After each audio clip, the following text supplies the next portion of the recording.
Welcome to Manjummal Madras YouTube channel. ഇതിന്റെ first YouTube video ആണ്. ഞാൻ ഇവിടെ കുട്ടികൾക്കായിട്ടുള്ള ഒരു ഐറ്റമായിട്ടാണ് വന്നിരിക്കുന്നത്. നമ്മുടെ കുട്ടികളെയൊക്കെ വെജിറ്റബിൾസ് കഴിപ്പിക്കുക എന്ന് പറയുന്നത് വളരെ പാടായിട്ടുള്ളൊരു കാര്യമാണ് അല്ലേ. അപ്പോൾ കുട്ടികൾക്ക് വേണ്ട കാർബോഹൈഡ്രേറ്റ്സും ഇതുകൂട്ട് ന്യൂട്രീഷ്യൻസും ഒക്കെ വെജിറ്റബിൾസിൽ നിന്നും റൈസിൽ നിന്നും ഒക്കെ കിട്ടുള്ളൂ. അപ്പോൾ ഞാൻ അതിനു വേണ്ടിയിട്ട് എൻ്റെ മോളിൽ പരീക്ഷിച്ച് ഞാൻ വിജയിച്ചൊരു ഐറ്റം നിങ്ങളെ കൂടെ പരിചയപ്പെടുത്താൻ വേണ്ടിയിട്ടാണ് വന്നിരിക്കുന്നത്. എൻ്റെ ഈ ഐറ്റത്തിന് വേണമെങ്കിൽ നമുക്ക് പരിപ്പ് ചോറെന്ന് വിളിക്കാം, അല്ലെങ്കിൽ നമുക്ക് ഡാൽ കിച്ചടി എന്ന് പറയാം. എന്തായാലും നമുക്ക് പോകാം വീഡിയോയിലേക്ക്. ഇതിലേക്ക് വേണ്ട ഇൻഗ്രീഡിയൻസ് എന്തൊക്കെയാന്ന് വെച്ചാൽ ഹാഫ് അനിയൻ, ഹാഫ് ടൊമാറ്റോ, വലിയ ഗാർലിക് ആണെങ്കിൽ ഒരു ഗാർലിക് അല്ലെ 2 എണ്ണം, ബീൻസ് 2 ചെറിയ ബീൻസിന്റെ ഇത്, പിന്നെ ക്യാരറ്റ്, ചെറിയ ക്യാരറ്റിന്റെ ഹാഫാണ് ഞാനിവിടെ എടുത്തിരിക്കുന്നത്. പിന്നെ ഞാൻ ഇത് നമ്മുടെ തൊമരയും റൈസും നനച്ചു വെച്ചിരിക്കുന്നു.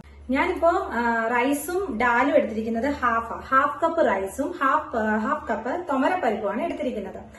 നമുക്ക് വേണമെങ്കിൽ ഇഷ്ടമുള്ള ഏത് ഡാല് വേണമെങ്കിലും യൂസ് ചെയ്യാം. മിക്സഡ് ഡാല് കിട്ടും, അതിപ്പോ യൂസ് ചെയ്യാം. നമുക്ക് ചെറുപയർ കിട്ടുവാണെങ്കിൽ അത് യൂസ് ചെയ്യാം. നമുക്ക് അങ്ങനെ വീക്കിലി നമുക്കത് മാറി മാറി കുട്ടികൾക്ക് കൊടുക്കാം. അപ്പം ഡിഫറെന്റ് ആയിട്ടുള്ള ഫ്ലേവേഴ്സ് ആകുമ്പോൾ കുട്ടികൾക്ക് ഇഷ്ടപ്പെടും. ചിലപ്പോൾ ഒരേ ടൈപ്പ് എല്ലാ ആഴ്ചയിലും കൊടുക്കുമ്പോൾ ഇഷ്ടപ്പെടണമെന്നില്ല. ഇഷ്ടപ്പെടുന്നവർക്ക് തൊമരപ്പരിപ്പാണെങ്കിലും കൊടുക്കാം. അപ്പൊ നമുക്ക് പാകം ചെയ്യുന്ന വിധം നോക്കാം. ആദ്യം നമുക്ക് പാത്രം ചൂടാക്കാൻ വെക്കാം. അതിലേക്ക് ഒരു ടീസ്പൂൺ നെയ്യ് ആഡ് ചെയ്യാം.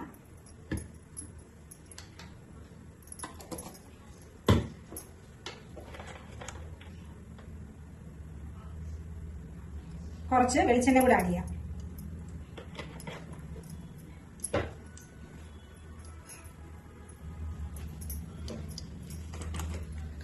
അത് ചൂടായി വരുമ്പോൾ അതിലേക്ക് കുറച്ച് ജീരകം ആഡ് ചെയ്യാം.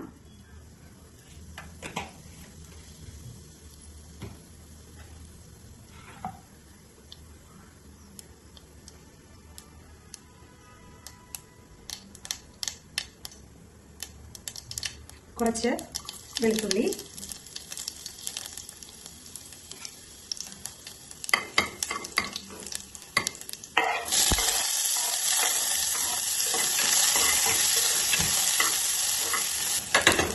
അതിലേക്ക് ക്യാരറ്റും ബീൻസും കൂടെ ആഡ് ചെയ്യും.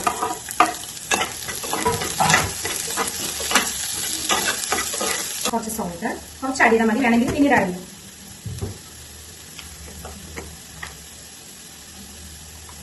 കുറച്ച് മഞ്ഞൾപ്പൊടി, ഞാൻ ഇതിലേക്ക് കുറച്ച് സാമ്പാർ പൊടി കൂടി ആഡ് ചെയ്യുന്നുണ്ട് ഒരു ഫ്ലേവറിന്. കുറച്ച് ആഡ് ചെയ്താൽ മതി ഒരു ഫ്ലേവറിന് വേണ്ടിയിട്ട്. പിന്നെ കുറച്ച് കായപ്പൊടി,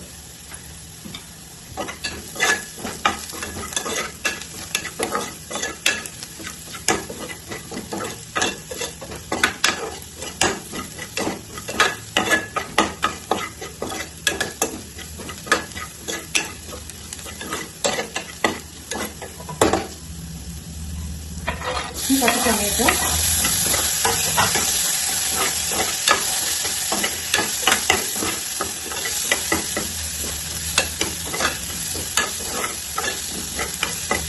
ഇതിൽ ഡാലും റൈസും കൂടെ കഴുകി വൃത്തിയാക്കി വെള്ളം കളഞ്ഞ് വെച്ചിരുന്നതാണ്. അതും കൂടെ നമുക്ക് ആഡ് ചെയ്യാം. അത് കുറച്ച് നേരം വഴഞ്ഞു വരുമ്പോൾ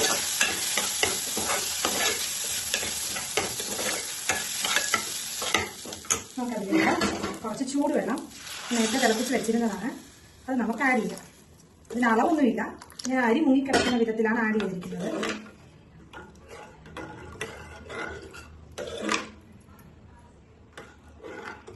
ഇപ്പൊ അരി വീണ്ടും തിളയ്ക്കാൻ തുടങ്ങിയിട്ടുണ്ട്.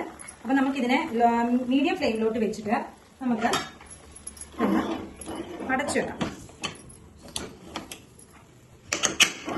ഞാൻ സാധാരണ 5-6 വിസില് അടുപ്പിക്കാറുണ്ട്. അപ്പോഴത്തേക്കും റൈസും ഇതൂടെ വെന്ത് റെഡിയാവും.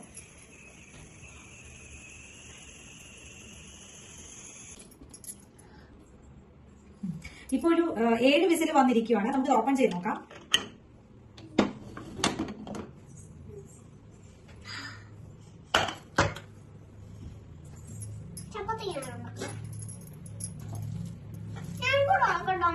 ഇപ്പൊ ഈ ഒരു കൺസിസ്റ്റൻസിയിൽ കിട്ടും.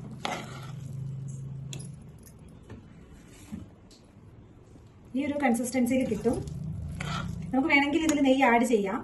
കുട്ടികളുടെ ഇഷ്ടം. എൻ്റെ മോക്ക് നെയ്യ് ആഡ് ചെയ്ത് കഴിക്കാനാണ് ഇഷ്ടം. അങ്ങനെ അല്ലാത്ത കുട്ടികൾക്ക് നമുക്ക് ഇങ്ങനെ തന്നെ കൊടുക്കാം. നമ്മുടെ ഐറ്റം ഇവിടെ റെഡി ആയിട്ടുണ്ട്. ഇത് നമുക്ക് വലിയ ആൾക്കാർക്ക് വേണമെങ്കിലും കഴിക്കാം. പച്ചമുളകോ മുളക് പൊടിയോ അങ്ങനെ എന്തെങ്കിലും ആഡ് ചെയ്ത് നമുക്ക് നമ്മുടെ ഫ്ലേവറിനനുസരിച്ച് ഇത് മെച്ചപ്പെടുത്തിയെടുത്ത് നമുക്കിത് കഴിക്കാം. ഇതിപ്പോൾ കുഞ്ഞുങ്ങളുടെ ഫ്ലേവറിന് വേണ്ടിയിട്ട് ആഡ് ചെയ്തുകൊണ്ട് എരിവ് തീരെ കാണില്ല. അപ്പം നമുക്കിത് നല്ലൊരു ഹെവി മീൽ തന്നെയാണ്. എല്ലാം ഇൻക്ലൂഡഡ് ആയിട്ടുള്ള ഒരു ഹെവി മീൽ തന്നെയാണ്. സോ എല്ലാവരും ട്രൈ ചെയ്ത് നോക്കുക. Thank you.